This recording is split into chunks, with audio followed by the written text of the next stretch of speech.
ஸ்ரீவில்லிபுத்தூரில் மது அருந்திவிட்டு ஆபாச நடனமாடிய கோயில் அர்ச்சகர்கள் மீது வழக்கு பதிவு செய்யப்பட்டிருக்கிறது. விவரங்களை வழங்குகிறார் செய்தியாளர் கார்த்திக். வணக்கம் கார்த்திக், இந்த விவரங்கள் தொடர்பான முழு விவரங்களை பதிவு பண்ணுங்க. வணக்கம். அதாவது ஸ்ரீவில்லிபுத்தூர் பெரிய மாரியம்மன் கோவில் தற்காலிக அர்ச்சகர் மீது வழக்கு பதிவு செய்து போலீசார் தீவிரமாக தேடி வருகின்றனர். என்னன்னா, கடந்த 2 நாட்களா ஆபாசமாக ஆடும் வீடியோ சமூக வலைதளங்கள வேகமாக பரவி வந்தது. இதனை அடுத்து சிறுவத்தூர் போலீசார் இவங்க மேல வழக்கு பதிவு செய்து இவங்களை தேடி வராங்க. ஸ்ரீவில்லிபுத்தூர் பெரிய மாரியம்மன் கோவில் அர்ச்சகர், தற்காலிக அர்ச்சகர் மற்றும் கும்பாபிஷேக விழாக்காக வந்த அர்ச்சகர் வீட்டுல ஆபாசமாக ஆடும் வீடியோ சமூக வலைதளங்கள்ல வெளியிட்டவர் மீது வழக்கு பதிவு செய்யணும்னு சொல்லி அர்ச்சகர் காவல் நிலையத்துல புகார் கொடுத்திருந்தாரு.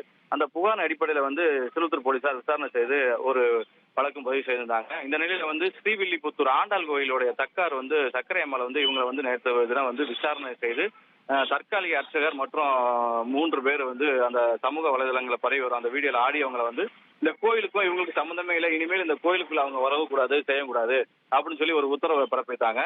அதன் அடிப்படையில இன்று நகர் காவல் நிலைய போலீசார் ஒரு சமூக ஆர்வலர் பாண்டியராஜன் என்பவர் புகார் கொடுத்திருக்காரு. புகார் அடிப்படையில ஸ்ரீவில்லிபுத்தூர் நகர் போலீசார் அர்ச்சகர் கோமதி விநாயகம், தற்காலிக அர்ச்சகர் மொத்தம் 4 பேர் இவர்கள் மீது வழக்கு பதிவு செய்து தலைமறை உள்ள அர்ச்சகர்களை போலீசார் தேடி வராங்க.